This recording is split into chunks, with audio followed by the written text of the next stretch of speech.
Buenos días, jóvenes, señoritas, ¿cómo están? Hola, buenos días.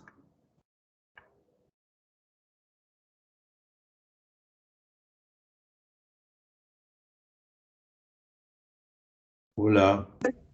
Buenos días, profesor. Hola, ¿qué tal? ¿Cómo estás? ¿Qué dices? ¿Qué es de tus compañeros? También estamos, seguro, yo acabo de traerme mi tacita de cañigo. Caramba, aprovecho. Y Muy bien. Bien, jóvenes, ante todo, buenos días. A ver, vamos a anotar la asistencia. Aguilar, Vera, Diana, Melissa. ¿Está o no está? Profesor, Hola, ¿cómo estás? Aquí se Holguín, Otto, Miguel.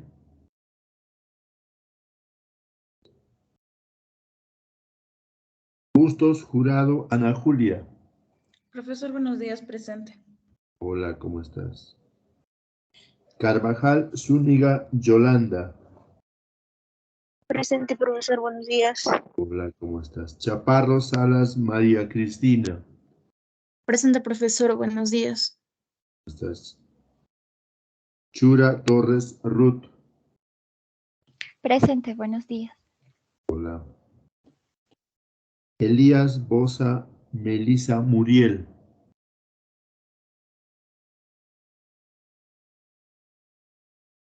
Ferrandis, Arista, Fátima de Jesús.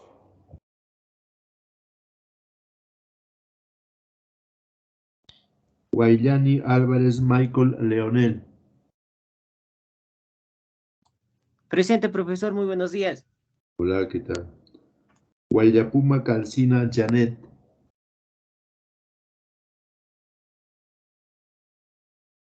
Buenos días, profesor, presente. ¿Qué tal? ¿Cómo estás? Linares, González, Luisa, Valeria. Presente, profesor, buenos días. ¿Qué tal? López, Vargas, Verónica, Giselle. Presente, buenos días. Hola, ¿qué tal? Romero Pastor, Denis Jensi. Buen día, presente, profesor. Hola, ¿cómo estás? Soto Quispe, Naomi Maulín. Presente, profesor, buenos días. ¿Qué tal? Tapia Ordóñez, Jaime John.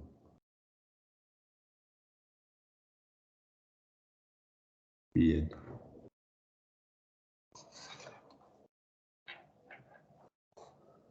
Ya. A ver, jóvenes, ante todo, buenos días. Estamos en realidad ya en la última sesión. A la siguiente semana ya son las evaluaciones finales. Y estamos ya empezando a un poco ir viendo lo de las calificaciones de trabajos, etcétera, etcétera, ¿no? Entonces, seguramente la institución, la autoridad en algún momento abrirá la plataforma de notas, porque por el momento todavía no está habilitado, ¿no? Entonces, en su momento se les va a ir comunicando cuándo y en qué momento se van a cargar las notas, ¿ya? También se han puesto ya los materiales, no sé si han revisado el Moodle en estos días, ayer, antes de ayer, ahora. ¿Alguien ha revisado el Moodle? ¿Nadie?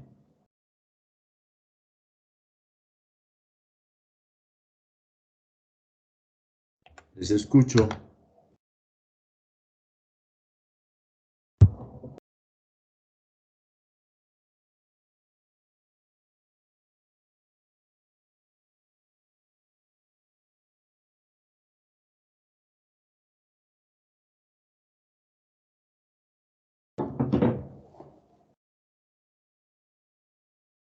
Hola.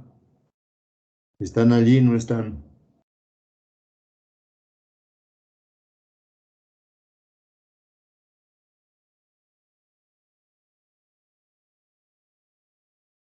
Luisa Valeria.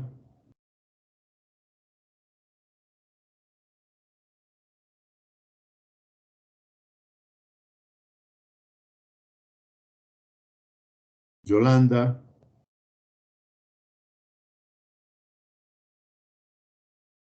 ¿Están? Denise. Sí, profe, sí se ha revisado la plataforma. Ya, han visto todo, ¿no? Hay los materiales, todo está ahí. Ya, lo único que falta cargar ahí es vuestros trabajos sobre el tema de la escultura. Eso también lo vamos a cargar y lo vamos a, buenos días, lo vamos a poner en su momento, ¿ya? Les había dicho que los trabajos sobre escultura, de preferencia, bueno, de preferencia es una sugerencia, ¿no? Cada uno tiene un estilo propio, obviamente. Es ordenar las obras del más antiguo al más moderno o contemporáneo, y cada obra se tiene que tratar, digamos, con fotos de vistas panorámicas y de detalles. Para lo siguiente, ¿no? Uno, la ficha técnica o la ficha de catalogación, ¿no es cierto? Luego, una segunda parte donde se consigne la biografía, los datos del autor, y una tercera parte donde se consigne el significado, digamos, iconológico del personaje o la escena que está representada en la escultura. Ahora, también algunos datos sobre la parte histórica, digamos, de ese monumento, ¿no? Por ejemplo, hay un monumento que se encuentra en la Alameda de los Héroes, en la Avenida Pardo, que corresponde a Francisco Bolognesi. Esta escultura primigeniamente estuvo más o menos desde después del terremoto del 50 hasta más o menos los 80 en la Plaza Regocijo. Y después fue trasladado a este último emplazamiento en la Avenida Pardo, ¿no? Es un poco esa información, si es que logran encontrar, obviamente, ¿no? De algunas cosas no figura, ¿no? Pero de repente en algún documento, en algún material que ustedes encuentren, pueda que haya esa información, ¿ya? Un poco en ese sentido, ¿no? Y todos los materiales, absolutamente todos los materiales de todos los grupos tienen que tener ustedes, porque alguna pregunta del examen también va a consignar algún dato de una o dos esculturas, ¿no es cierto? Entonces tienen que ir revisando también los materiales. De igual manera, también se va a poner un pequeño texto informativo sobre la escultura en el Cusco, ¿no? Entonces, eso lo vamos a cargar en estos días. Estamos preparándolo. Entonces, cuando esté concluido, lo voy a poner, ¿ya? A la siguiente semana es el examen final. En el horario empieza a 8 en punto y termina, pues, dependiendo de la cantidad de preguntas. No puede terminar 8:10, 8:15, 8:20, dependiendo de la cantidad de preguntas, ¿no? Generalmente los exámenes, como ustedes han visto el semestre pasado, en la unidad pasada, son exámenes sencillos, ¿no? Que se pueden hacer hasta en 2, 3 minutos, ¿no? Pero se les da 10, 15, 20 minutos dependiendo de la cantidad de preguntas, ¿ya? No sé si hasta acá tienen alguna curiosidad, alguna inquietud, alguna pregunta respecto de todas estas cosas, por favor, para ya ir entrando luego a esta última presentación que les he preparado para hoy.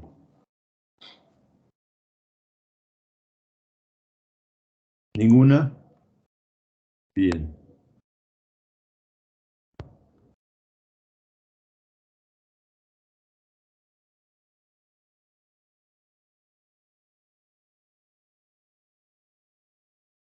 Ya. Hoy día vamos a conversar sobre algunos aspectos finales, digamos, de la asignatura, ¿no? Ya hemos hecho en realidad un recorrido general, digamos, desde los orígenes hasta la actualidad. Y en los videos, en los textos, en las presentaciones, etcétera, etcétera, se les pone información importante de cada una de estas etapas. ¿Ya? Entonces ahora vamos a visualizar una presentación.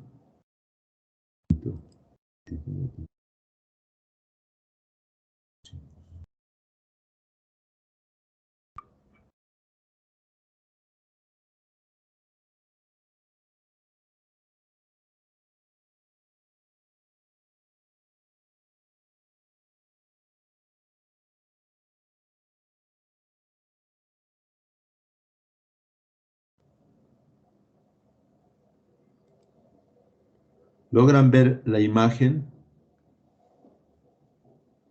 Sí, profesor. Ya, bien. Entonces, cuando nosotros hemos hablado del arte, principalmente de lo que corresponde a la pintura, en el caso del Cusco o del Perú, hay que entender de que la pintura como expresión plástica, como expresión estética, también ha existido en el mundo andino, ¿ya? Es decir, los antiguos pobladores peruanos y cusqueños han desarrollado, han aplicado este procedimiento estético, este lenguaje estético plástico, de un modo diferente al que desarrollaron los europeos, ¿no? Ahora bien, la pintura está presente en la cerámica, está presente también en la textilería, está presente en la arquitectura como murales, etcétera, ¿no?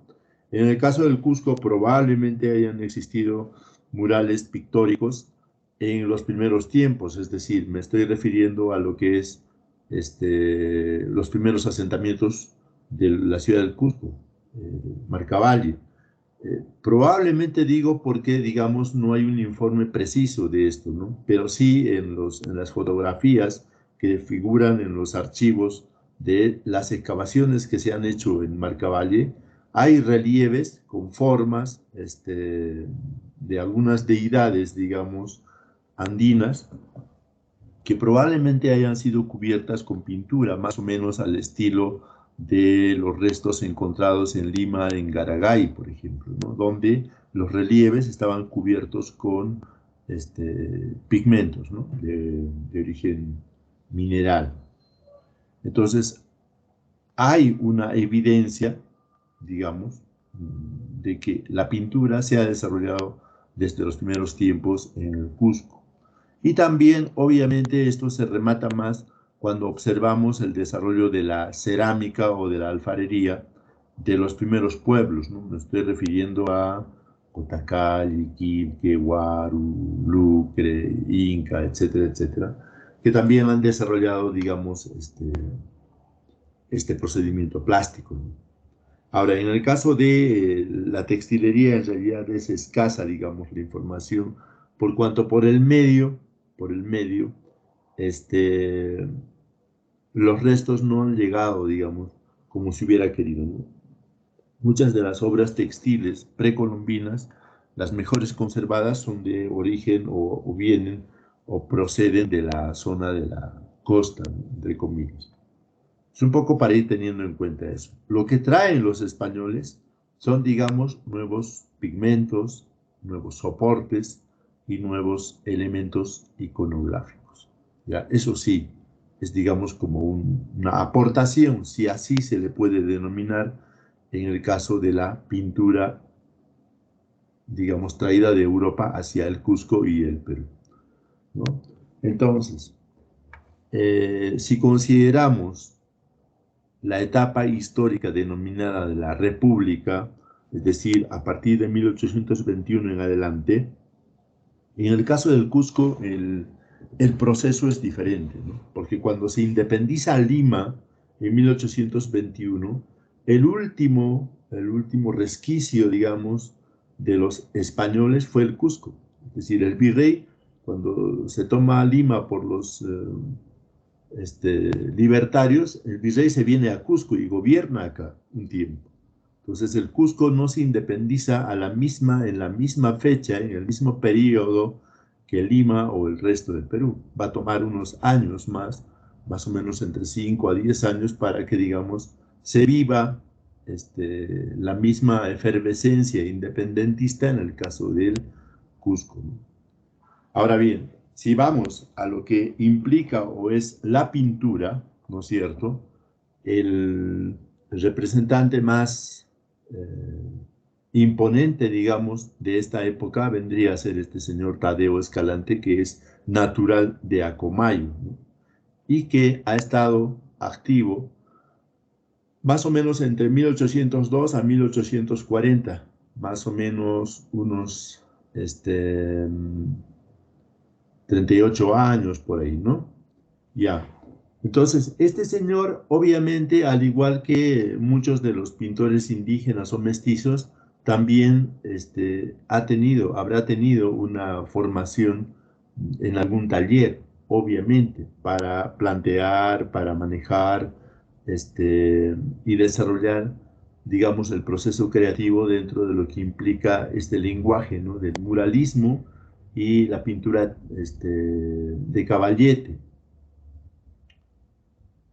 Hay que entender de que Tadeo Escalante, como muchos de los pintores del virreinato, ha desarrollado bastante la pintura mural a partir de grabados, ¿no?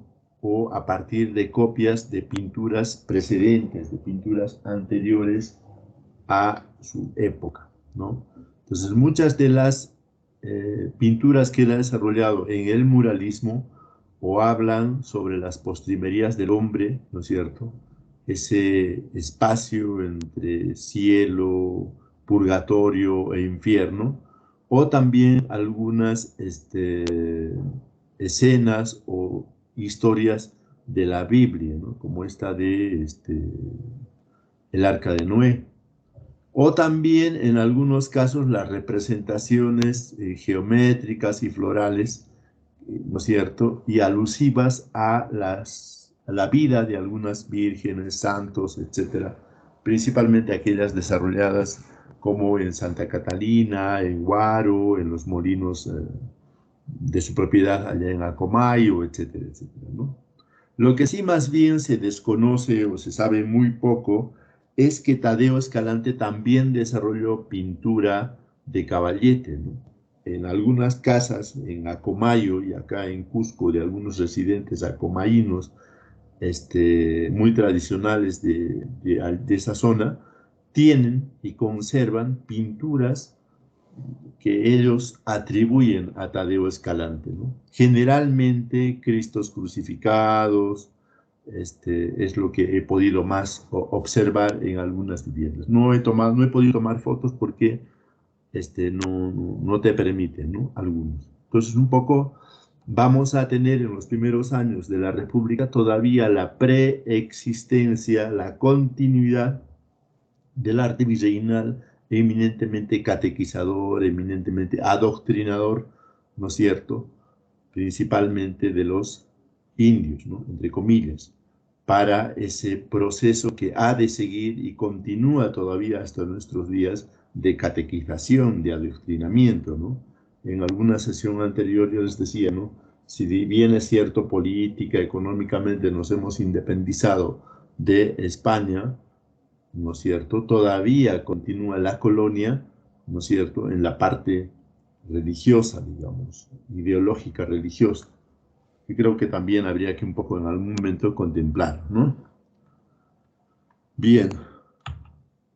En el caso de otro tipo de pinturas, también existe pinturas anónimas, ¿no es cierto? Pinturas anónimas que se suponen que son de tiempos de la independencia, ¿no? Por ejemplo, acá tenemos una obra, ¿no es cierto?, que habla sobre el triunfo de la independencia y habla de esos 5 países que se han independizado, ¿no? Argentina, Chile, Bolivia, Perú, Colombia, etcétera, ¿no? Entonces, este tipo de pinturas ha existido y artistas han existido acá en el Cusco que han desarrollado este tipo de pinturas de gran calidad, de gran factura, y que no se sabe quién los pintó, porque no figura la firma en ninguno de los dos lados, porque por ambos lados tiene pinturas, ¿no? El lienzo.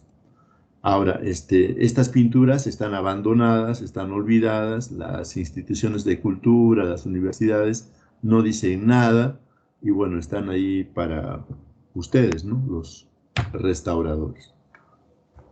A finales del siglo XIX tenemos a la presencia de una artista llamada Remigia Mendoza, que probablemente haya sido hija de algún hacendado de la zona de entre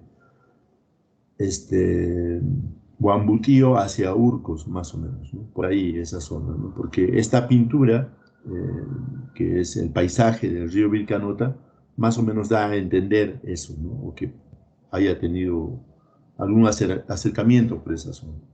Y otra cosa también que nos cuenta esta pintura de Remigia Mendoza, que es un paisaje muy elocuente, muy interesante, es esta información que hay en la base de la pintura, ¿no? Dice, exposición del 28 de julio de 1897, Remigia Mendoza, ¿no? Entonces, ¿qué información nos está dando esto? Que en aquella época, en las fiestas patrias, se hacían exposiciones con participación de bastantes artistas, no sé si locales o foráneos, pero se hacían y se desarrollaban principalmente en espacios cedidos por el municipio, ¿no? Entonces, eso también nos da a entender de que en esta zona habían o venían maestros pintores para la enseñanza, digamos, principalmente de jóvenes y señoritas de las familias más acomodadas del Cusco, ¿no? Entonces, pueda que todavía podamos encontrar más pinturas de este tipo, ¿no? Lo que falta es bastante investigación, bastante búsqueda, porque documentos tampoco nos han encontrado. Nosotros hemos buscado en los archivos del cementerio de Almudena, hemos buscado en registros públicos, que diga en la RENIEC, etcétera, y no hemos encontrado ningún dato, ninguna información de esta señorita, ¿no? Entonces, seguimos en búsqueda, pero es un dato, ¿no? Un dato informativo que habría que ir manejando. Luego tenemos a este maestro, Tadeo Escalante, Francisco González Gamarra. Un momentito, por favor.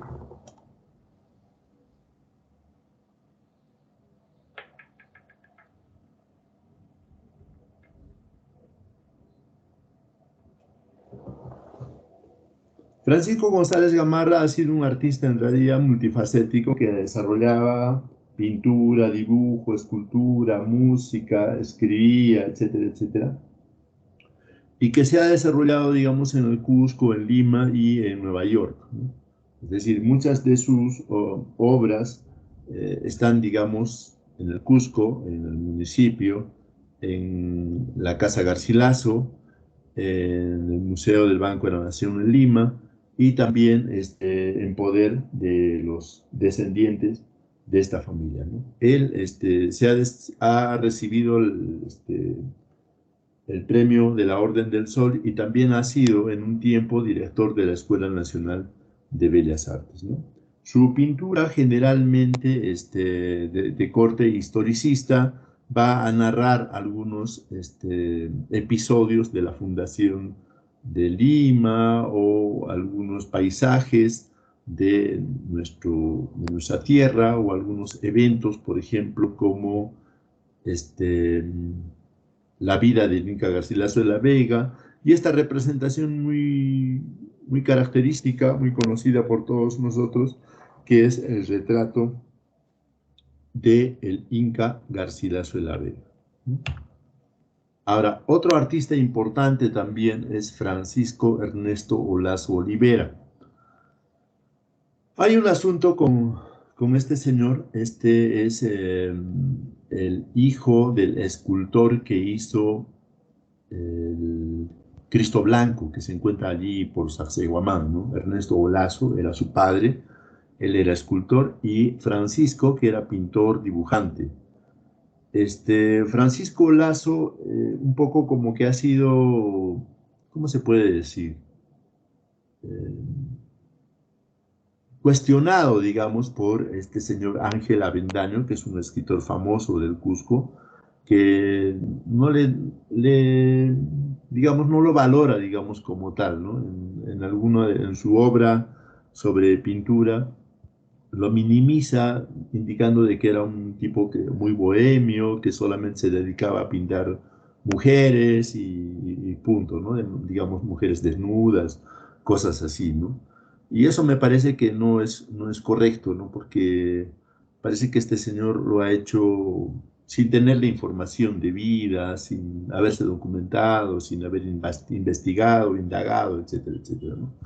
Pero lo cierto es que Francisco Lazo, al margen de esa tipificación que le hace este señor, tiene un aporte muy importante, ¿no? En el registro principalmente del paisaje cusqueño y también de las tradiciones y costumbres de Cusco.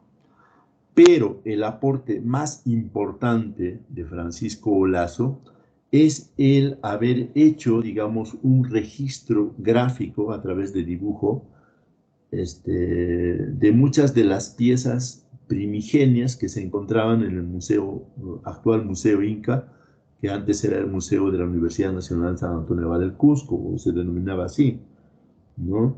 Entonces, Francisco Lazo ha hecho muchas representaciones a través del dibujo de queros, de aríbalos, de elementos iconográficos encontrados en los queros, etcétera, en los textiles y demás, y que están consignados en 4 cuadernos que actualmente están en poder del Museo de Arte de Lima, ¿no? Entonces, están ahí, me imagino que bien protegidos, pero digamos, de poco acceso para los cusqueños que, digamos, que quieren investigar o que quieren desarrollar algún trabajo sobre iconografía, sobre arte precolombino, etcétera, etcétera. Un poco por ahí también habría que valorarlo en ese sentido, porque estos gráficos que él ha hecho han servido de motivación para que José Sabogal en algún momento también pueda de repente tomar estos elementos iconográficos para el desarrollo de sus trabajos en silografía, ¿no?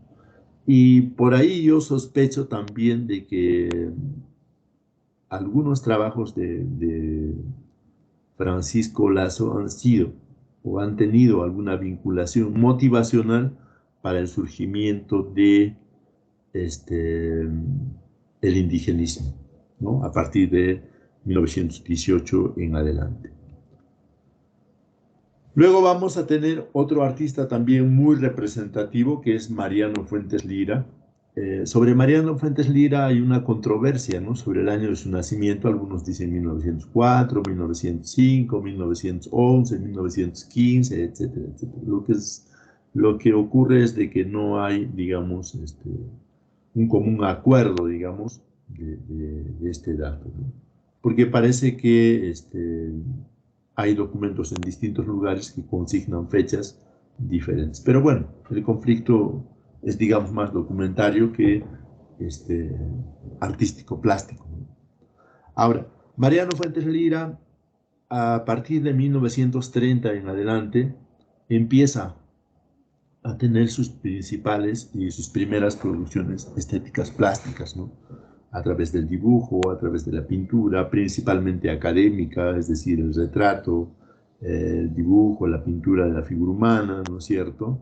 Y el desarrollo de una acción magisterial, una acción docente, formativa de nuevos artistas en el Cusco y después, posteriormente, en Bolivia, en La Paz, porque ahí es donde va a irse a estudiar a partir de 1933 en adelante, porque era un perseguido, digamos, político, ¿no? Cada cierto tiempo lo detenía la policía, lo ponían en el calabozo por unos días y tenía conflictos, ¿no? Conflictos de este tipo. Entonces, un poco para evitar el sufrimiento de su madre, ¿no es cierto? Mariano Fuentes Lira decide irse a Bolivia y es ahí donde estudia la carrera de arte en la Escuela de Bellas Artes Hernando Siles en La Paz. Y después de eso, él se une a un grupo que forma la Escuela Comunal de Huarizata en Bolivia y es ahí donde desarrolla gran parte de su producción plástica, ¿no? Principalmente en el estudio de la figura humana del hombre andino, digamos, joya, ¿no es cierto? Y también la realización de sus obras, combinándola también con la actividad docente, ¿no?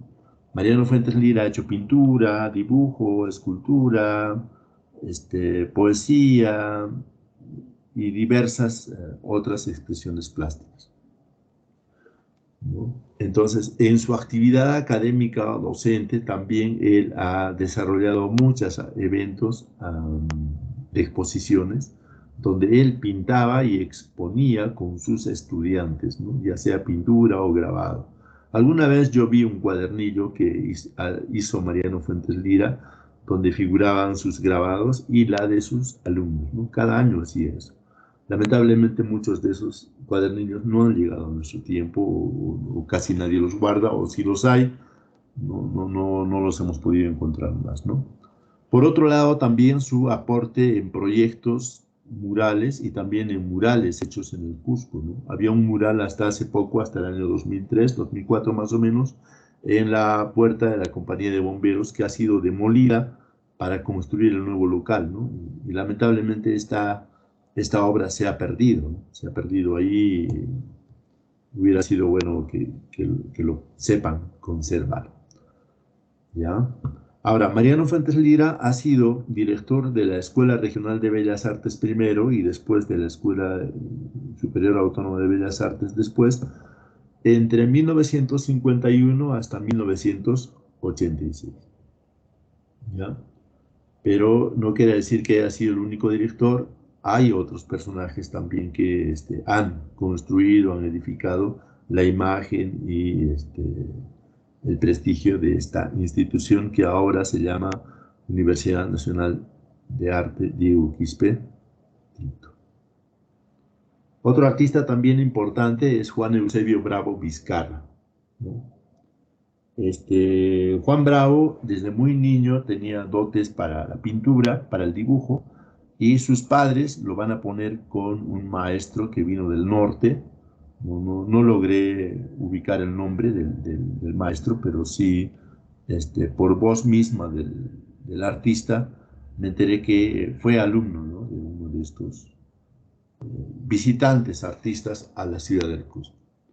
Y desde allí en adelante ha desarrollado toda una suerte de lenguaje propio, ¿no? Estas formas de representar con cierto movimiento, con líneas siempre un poco onduladas, digamos, ¿no es cierto? Aun cuando presupone alguna rigidez en su tratamiento cromático, ¿no es cierto? Él ha denominado a estas formas, a estas líneas así curvilíneas, como ritmografías, ¿no? Y muchas de sus representaciones, o todas, o gran parte, tienen esas características, ¿no? Juan Bravo tiene este mural histórico del Cusco que se ha hecho en el año 92 por el 5º centenario de la invasión europea, y también, según lo que él me comentó antes de fallecer, que tiene algunos murales en Europa, ¿no?, principalmente en Alemania y en otras latitudes que no he podido ubicar ni encontrar. Y una gran producción en pintura, en fotografía y creo que hasta en poesía, ¿no? Habría que un poco desarrollar un trabajo de investigación más profundo, más amplio sobre este artista, pero es muy elocuente su trabajo porque tiene ha tenido bastante producción. Juan de la Cruz Machicado, de origen puneño, pero muy amante y afincado en la ciudad del Cusco, ha desarrollado también mucho la pintura por su riqueza cromática y por ese su interés, su afán siempre de retratar, digamos, las costumbres, las tradiciones del pueblo andino, ¿no?, principalmente de Cusco y de la zona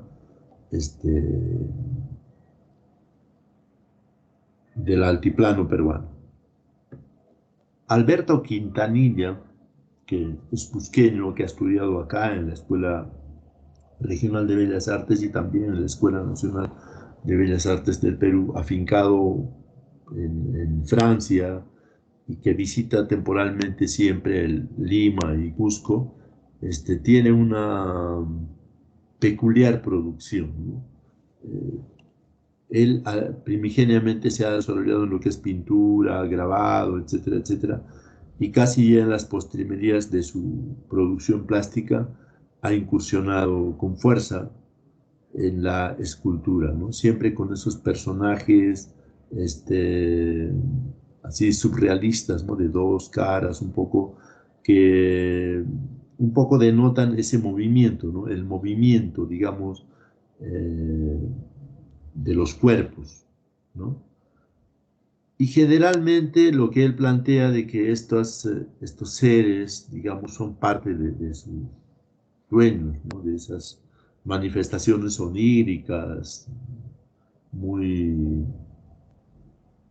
muy profundas, ¿no? De su ser, y que todavía sigue en vigencia y sigue produciendo y sigue desarrollando, ¿no? Aunque últimamente se ha dedicado a dar entrevistas, conferencias, etcétera, etcétera, pero digamos su imagen se mantiene, ¿no?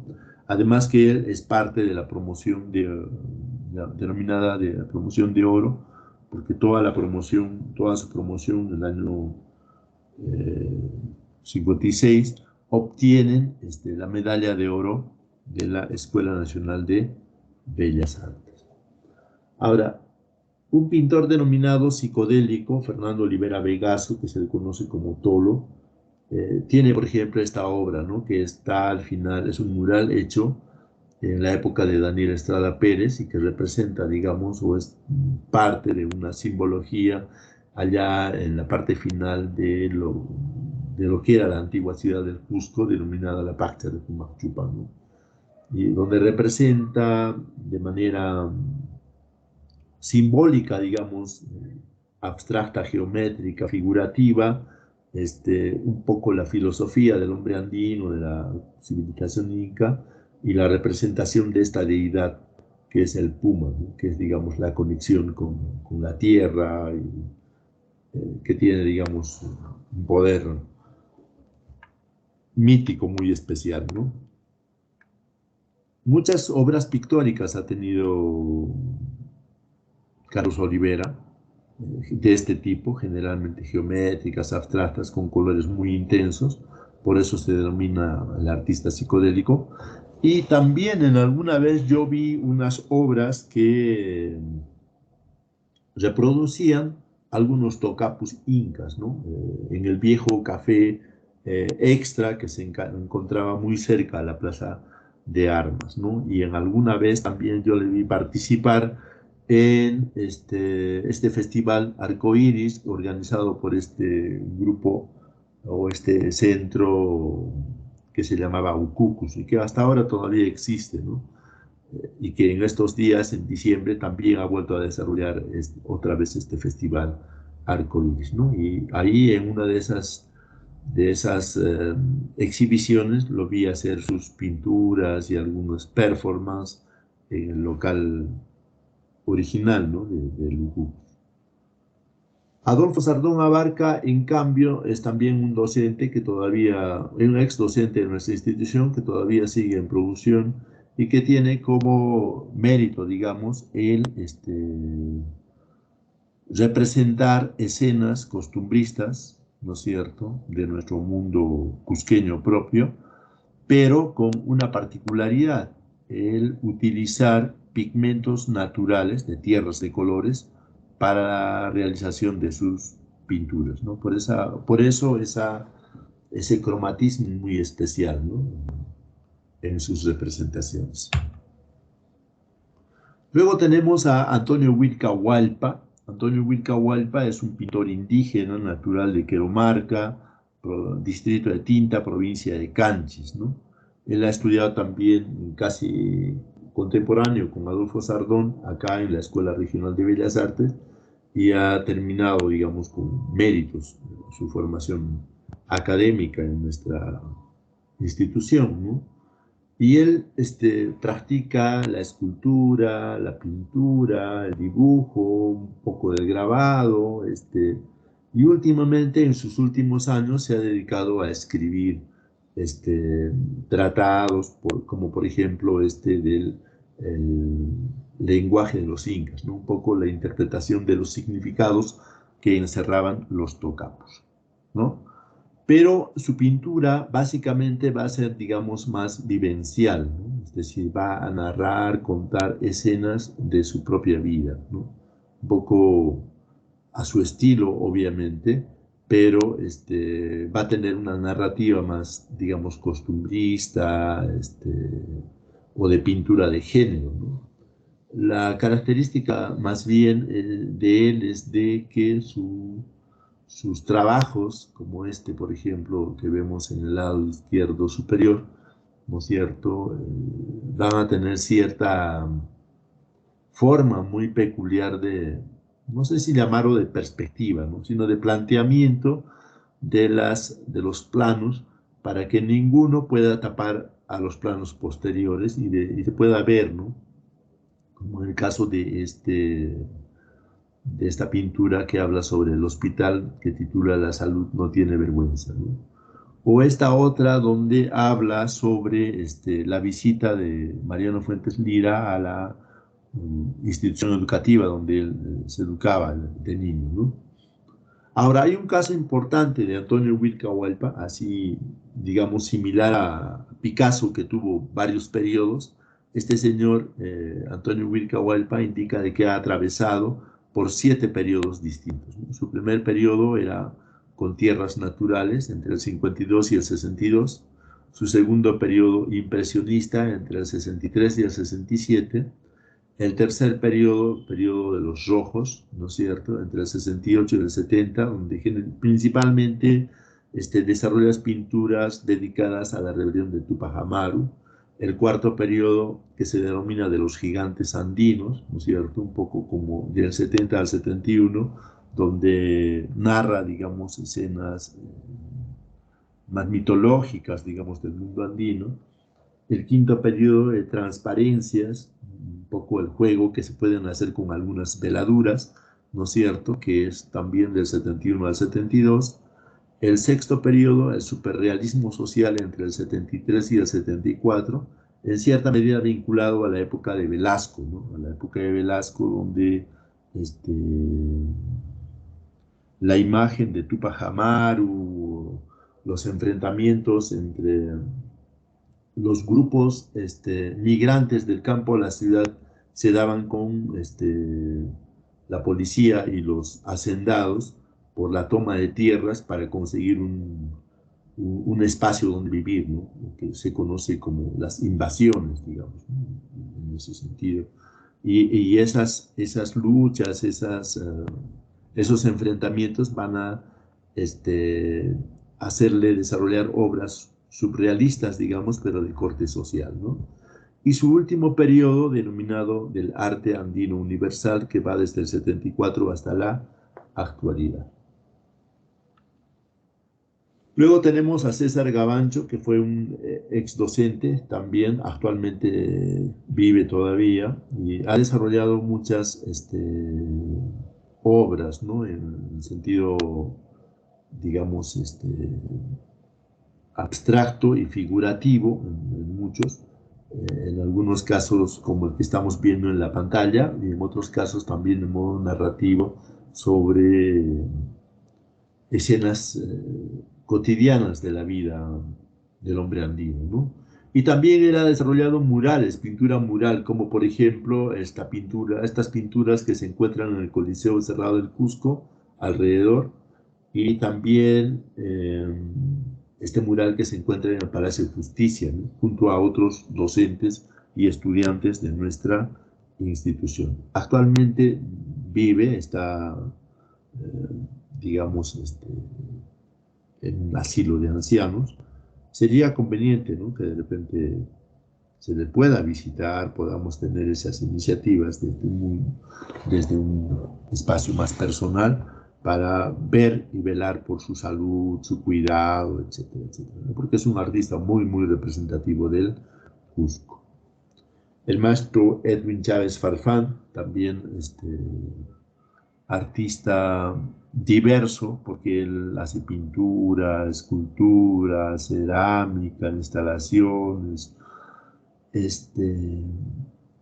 poesías, escritos, y es un fuerte motivador, digamos, de muchas gestas artísticas, plásticas, formativas de nuevos artistas en el Cusco, ¿no? En un periodo fue docente de nuestra institución, cuando era Escuela Superior Autónoma de Bellas Artes, y bueno, cuando a veces las autoridades no entienden a los docentes, pues entonces surge de que este señor se retira de nuestra institución y deja un vacío grande, ¿no? Que hasta ahora creo que no ha sido cubierto por la diversidad de motivaciones que pudiera haber generado en los estudiantes de estos tiempos, ¿no? Él hasta ahora sigue haciendo pintura gráfica basada principalmente en imágenes precolombinas, porque es hijo de Manuel Chávez Bayón, un arqueólogo importante, pero también desarrolla una suerte de mixtura entre lo gráfico, lo caligráfico, etcétera, etcétera. Va de lo figurativo a las abstracciones, etcétera, ¿no? Y actualmente desarrolla arte digital. Muy, muy bueno, ¿no? Ha hecho hace unos años, una exposición con intervenciones de murales digitales sobre fotografías de espacios del centro histórico, ¿no? Que muchos creían que eran murales de verdad, ¿no? Y muy, muy interesante. El maestro Rosendo Landio Málaga, bastante reconocido en nuestro medio, docente de nuestra institución, ¿no es cierto? Un ávido y eximio paisajista, tanto al óleo, al acrílico, pero fundamentalmente también en la acuarela, ¿no? Aunque estas pinturas que vemos acá son de su última exposición, donde ha experimentado con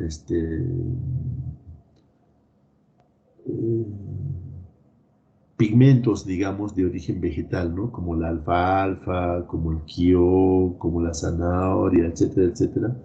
Y son parte de un estudio que él está haciendo con fines de grado. Es un artista muy bueno, muy, muy bueno. Habría que motivar también en ustedes una suerte de investigación sobre estos artistas que estamos haciendo. El maestro Enrique Cerrillos Peso, ya fallecido, en la época de la pandemia. Era un excelente pintor, caricaturista, también escultor en cierta medida, porque él ha sido hacedor de muchas de las alegorías ganadoras de los últimos años, ¿no es cierto? Pero también muy crítico, ¿no? Muy crítico de las situaciones que él representaba, ¿no? Como de los 500 años o del Palacio de Justicia, donde se ve, digamos, no solamente el humor, sino la crítica social. Y creo que es importante y es algo que estamos perdiendo y que no estamos desarrollando casi nada, ¿no? O sea, debería ser estos aspectos como el de visto por el maestro Chávez, el maestro Landio o el maestro Cerrillo, digamos un amplio desarrollo en nuestro medio, ¿no? Habría que un poco ver también cómo nuestra institución puede crecer, además con los aportes de estos grandes maestros. El maestro Richard Peralta, ¿no es cierto?, que es nuestro docente actual de nuestra institución y que ha desarrollado diversas facetas de expresión plástica, ¿no? A él lo consideran como un barroco contemporáneo, etcétera, etcétera, ¿no? Pero tiene, digamos, el aporte de muchas, principalmente expresiones plásticas que van desde el gótico, el renacimiento, el barroco, etcétera, hasta un lenguaje muy peculiar y propio de él, ¿no?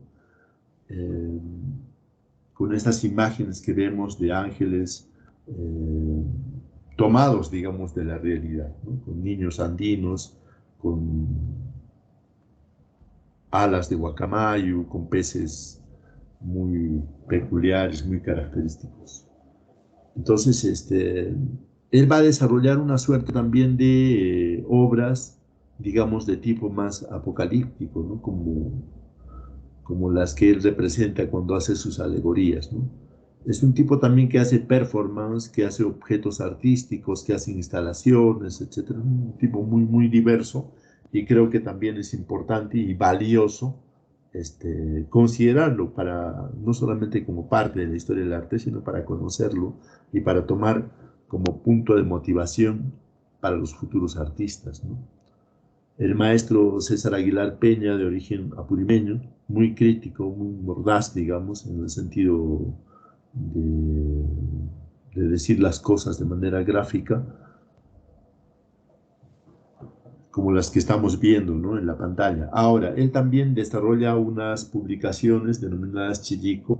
Chilico viene de un grupo que se organizó en los años 80 y que era un colectivo, pero terminó siendo una revista y quedando, digamos, casi él solo, ¿no?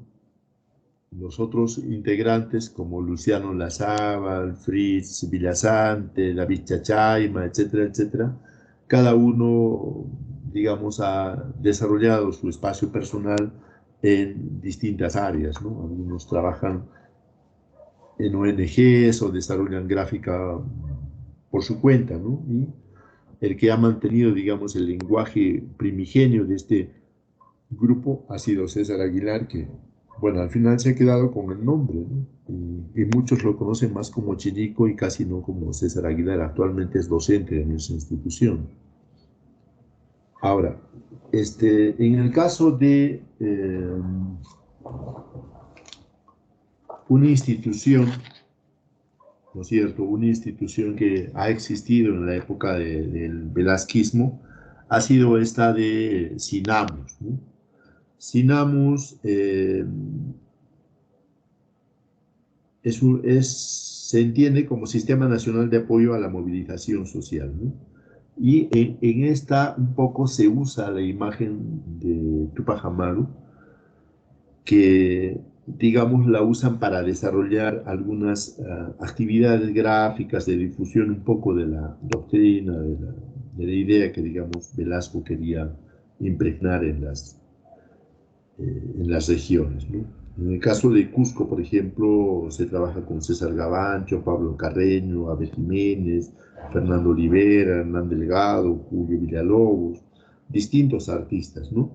Y también se desarrollan estas dos actividades, ¿no es cierto? Hatari, por ejemplo, es un festival de arte total que se hace entre el 4 y el 11 de noviembre del 72, y donde el diseño de Hatari, que está ahí, es hecho por el artista César Gavancho, ¿no? Igual en el caso de Incari, es un evento regional que comprende al Cusco y desarrolla bastante movida cultural, digamos, desde una perspectiva más libertaria, si se puede decir, en el sentido del uso, del significado de la imagen de Tupac Amaru, ¿no? Una época muy interesante.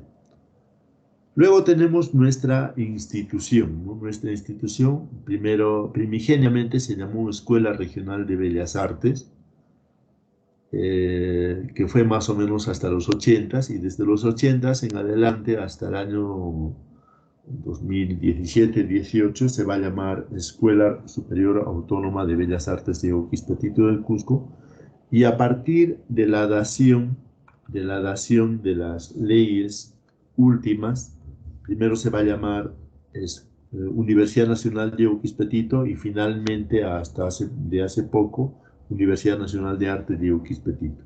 Pero digamos, esto es nominal, ¿no? Es nominal todavía. ¿Por qué? La formación académica todavía la seguimos desarrollando como escuela. Si ustedes observan vuestros documentos, tanto de grado, de certificaciones, etcétera, todavía consigna la denominación de Escuela Superior Autónoma de Bellas Artes, ¿no? Esperemos que a partir del licenciamiento podamos ya tener la primera promoción de ingresantes de la Universidad Nacional de Oquispetito, que espero sea este año para la sede de Calca, ¿no? Y en el caso del Cusco todavía habrá que esperar hasta contar o cumplir los requisitos que la SUNEDU establece para la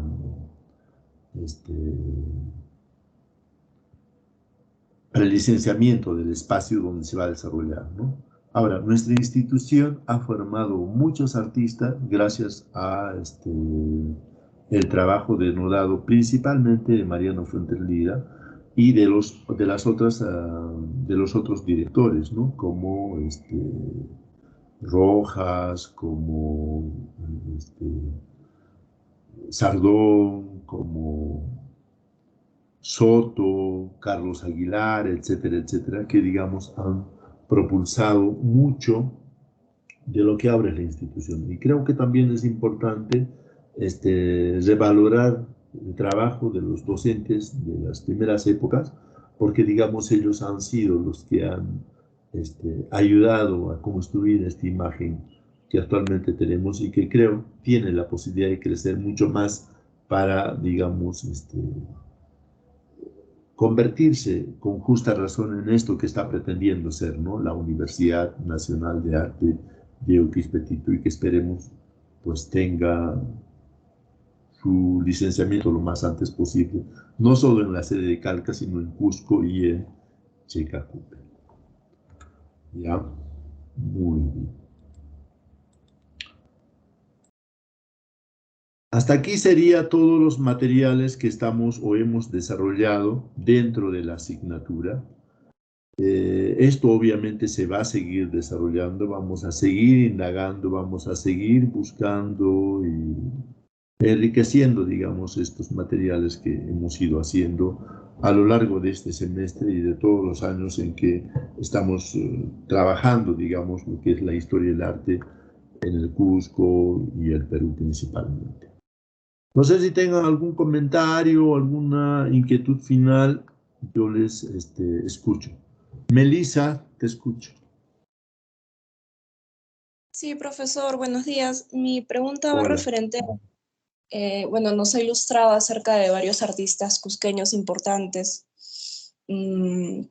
Incluso nos ha dado recomendaciones para investigar, revalorizar sobre ellos, pero yo quisiera saber si nos puede hablar, ya que no está dentro del contenido, sobre artistas cusqueñas mujeres, ¿no? Ya sea quizás indigenistas o más relativamente más contemporáneas, porque también me parece importante visibilizarlas, ¿no? Que no todos, bueno, creo que De todos hecho, de los que he hablado son hombres. Muchas gracias. sí, disculpa. Sí, tienes toda la razón.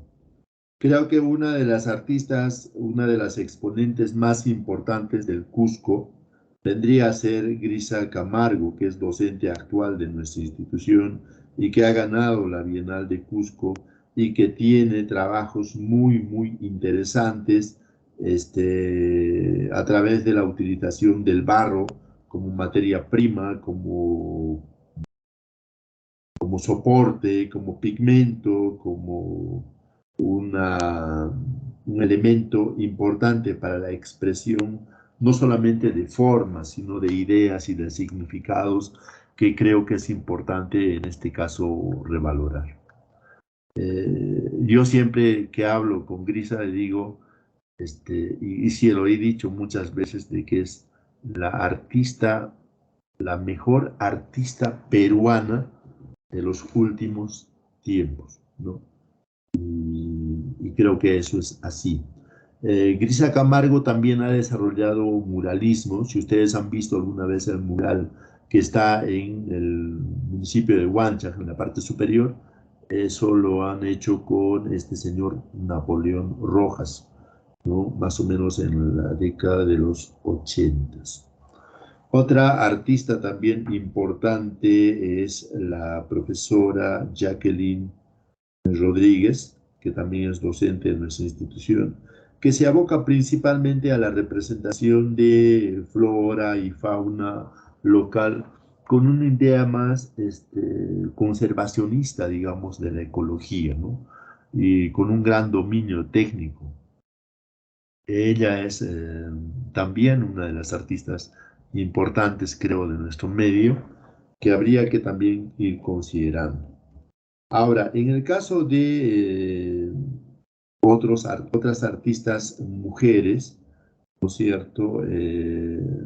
De los últimos tiempos, yo mencionaría, por ejemplo, a Elika Pusaglia, a Delfina Nina, a Harumi Suénaga García, a Janet Echarri también, que es egresada de Calca, a Valeria Salinas, que ahora se está dedicando a la animación y que ha hecho importantes muestras y exposiciones, a esta señorita Lenia Beca Pantigoso, que también hace performances muy fuertes, de mucho contenido, ¿cómo se podría decir? Cuestionador, digamos, ¿no? De la realidad, de del contexto en que vivimos, ¿no? Después está Lisette Pera, que también hace representaciones, digamos, un poco a la usanza colonial, pero con una gráfica, con una forma de representar y con unos colores muy propios, ¿no? Después está, ¿quién más?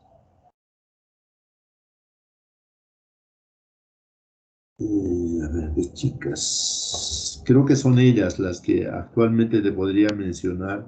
Si por ahí se me va algún nombre, que me disculpen. Hay una chiquita que hace trabajos también con elementos electrónicos, hace instalaciones, pero no estoy ahorita no recuerdo. Mi memoria hoy día está un poco frágil. Pero esos serían los nombres que te puedo mencionar. No sé si puedes decir algo, no sé, o alguien. Sí, profesor, muchas gracias. Le agradezco mucho. Mi duda también era referente a la época de, por ejemplo, Mariano Fuentes Lira. No sé si usted sabe de alguna investigación o de algún Eh, artista que haya sido Bueno, predominante. tendría que ser pues Remigia Mendoza, ¿no? Porque me imagino que la obra de 1897 de Remigia Mendoza, me imagino que ella lo habrá hecho cuando tenía más o menos 20, entre 20 a 25 años. Quiere decir que esta señorita o señora habrá vivido pues más o menos hasta los 50. Si es que hubiera continuado pintando, creo que hubiera sido una artista representativa, ¿no? Lamentablemente yo he estado buscando en los últimos 6 a 8 meses información sobre ella y no he podido, estoy en clases, no he podido encontrar más información, ¿no? Entonces, pero me parece que hubiera o ha podido ser, ¿no?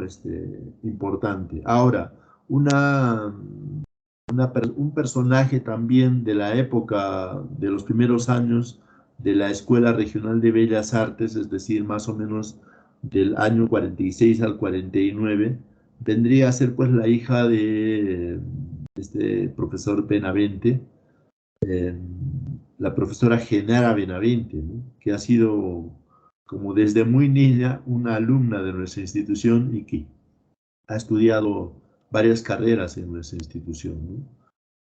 Ha hecho exposiciones con imágenes de la gesta de Tupac Amaru principalmente, ¿no? Claro que, digamos, no ha descollado, digamos, como otros artistas, pero creo que tiene un papel importante porque ella ha sido y es, creo, parte de la historia de nuestra institución. Actualmente, ya en su edad avanzada, está haciendo tesis para graduarse como licenciada en educación artística, ¿no? Entonces, por ahí podría citarte nombres. Hay una artista, pintora, que apellida Espinosa, no me acuerdo su nombre.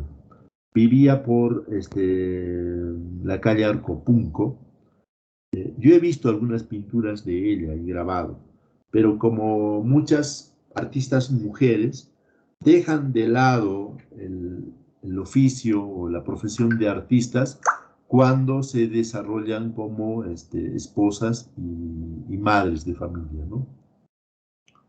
Entonces, habría que ver alguna forma en que estos grandes talentos no se pierdan, pues, por esta situación, digamos, de la vida. Creo que las mujeres, con el gran esfuerzo que hacen en casa, con sus familias, con sus hogares, no deben de perder de vista también sus vocaciones y sus talentos, ¿no? O sea, pienso que por ahí también falta algo en el sistema para que puedan estar también en la historia del arte, y creo que de hecho lo merecen, ¿no?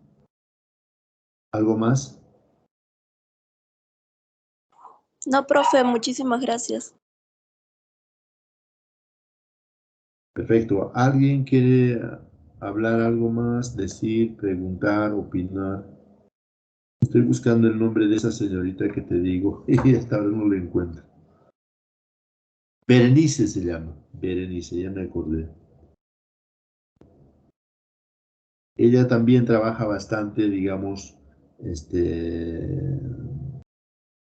arte interactivo, pintura, algo de instalaciones, etcétera, pero casi no se le ve o no se le oye mucho, ¿no? Aparece de vez en cuando. Creo que se dedica a producir eventos. No tengo mucha información de ella. Exactamente ahorita no sé dónde está y qué está haciendo, ¿no? Pero sí es muy, muy bueno. No sé si también hay otra señorita, ahorita no me acuerdo su nombre, que tiene una pintura en lo que es ahora de la vicepresidencia académica, está ahí a la entrada, una pintura que ha hecho sobre Frida Kahlo, es parte de una exposición que ha hecho sobre mujeres en la historia, y que sería bueno que lo vayan a ver, es muy, muy buen trabajo, su propuesta es súper, súper interesante, y,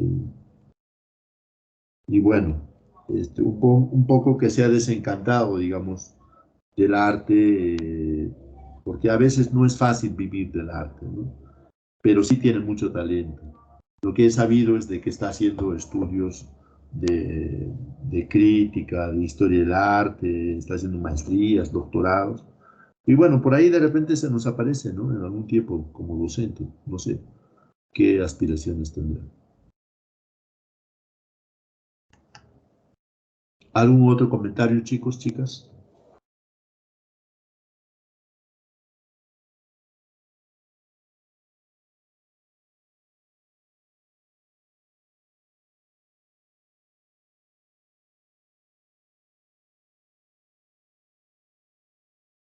¿Ninguno?